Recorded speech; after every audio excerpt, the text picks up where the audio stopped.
I can't be the only person out there that loves these. So why I want to go ahead and recreate these Mameluke sleeves is because they are the most amazing, underrated Regency sleeve out there. I don't know why in Jane Austen adaptations we do not see these more often. All right, so I had two questions when it came to the construction of these Marie and Mameluke sleeves. First one was being exactly how wide and how long do I need to make the sleeve in order for it to have that great puffy look that I'm looking for each of the sections? And then the second one is, how do I keep those puffs permanently suspended?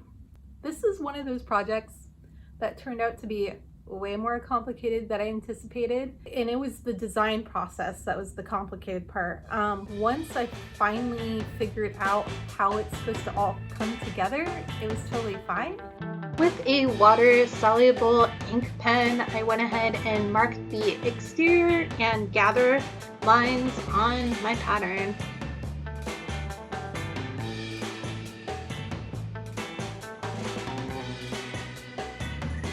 So for my gather lines, they were all about 4 inches apart, except for the last two lines. They were about 2 inches apart. Before I go ahead and start adding my 2 lines of gathering stitches on each section of the sleeve, I'm gonna actually go ahead and add a hem to the sleeve edge. Just speaking from experience from my mock-ups, it's a lot easier to just go ahead and get this part done before you do anything else. I'm gonna go ahead and just do a simple fold over the edge twice and then add a top stitch. You are more than welcome though to add maybe a nice little rolled hem, whatever you like, but just do it before you go ahead and add all the stitches.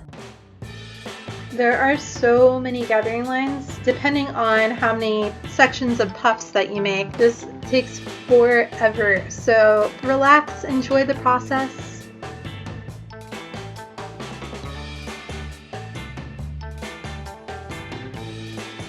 After my gathering lines were all sewn up, I went ahead and ruched all the gatherers.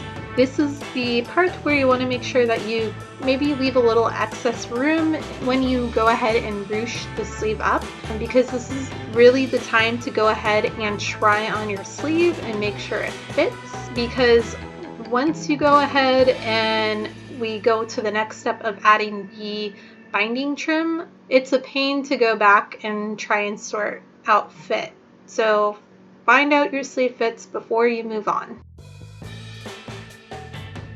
So I'm using 3/8 inch of bias trim that I made from the self fabric. Just make sure that whatever bias trim you use, whether it be decorative, self fabric, or ribbon, that it just can conceal the gathering lines that you put down on your sleeve.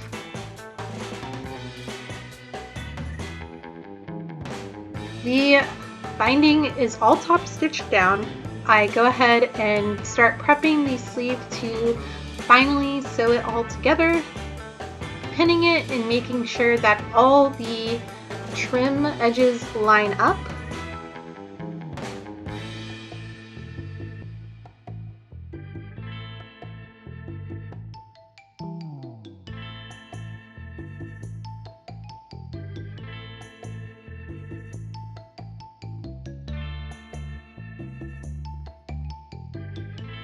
So the exterior sleeve is all sewed up. It is turned inside out, so it's right sides facing out. And off camera I went ahead and sewed the interior sleeve up. And now I'm just prepping it to go ahead and slide it into the exterior puff sleeve. This is a good time to mention that I know this sleeve is a bit complicated and there's a lot of information left out, so definitely if you are a seamstress that has experience and know how to draft up patterns, that making this sleeve should be a lot easier for you. I am not an expert seamstress, so I really did the best I can with what knowledge I have.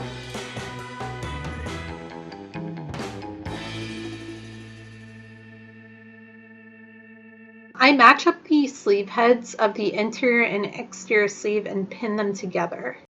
Now I'm going ahead and trying on this sleeve with both the interior and exterior sleeves in place. This is really the way I found it easiest to go ahead and puff up the sleeve the way I would like to. The sleeve takes on a different form if you're doing this flat without anything in the sleeve. After all the puffs are in place, I go ahead and pin the sleeves together at the binding trim and do my best not to poke myself a million times in the arm. And the very last step is hand basting the interior and exterior sleeves together.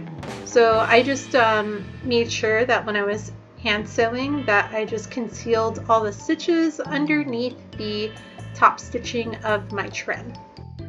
I really love how these sleeves turned out. They were worth the effort for sure. If you like this video, please feel free to go ahead and subscribe for future videos. Little things such as liking and commenting help me and my channel keep going and growing. Thank you. Bye.